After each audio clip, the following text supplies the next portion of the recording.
মানুষ কেমন যেন আনমনা। সন্ত্রাসকারীকে কবে যাবে জানিয়ে রাখলেন মুখ্যমন্ত্রী। প্রার্থী জিতলে তার পদক্ষেপ রাখবে সন্দেশখালীতে। বিশাল করে মেঘ জমেছে সন্দেশখালীর আকাশে। আবহাওয়াবিদরা বলছেন আসতে চলেছে সুন্দরবনে। মমতা কি সেই ঝড়ের আঁচ পেয়েছেন?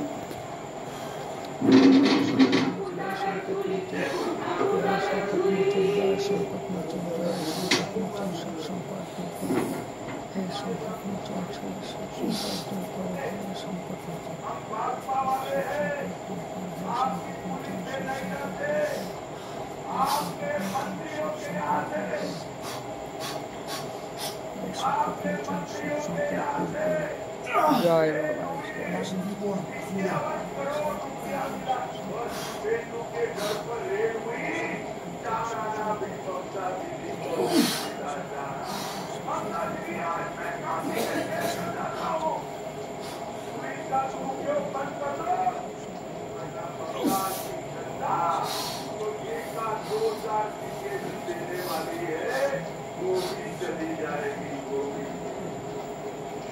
बाबा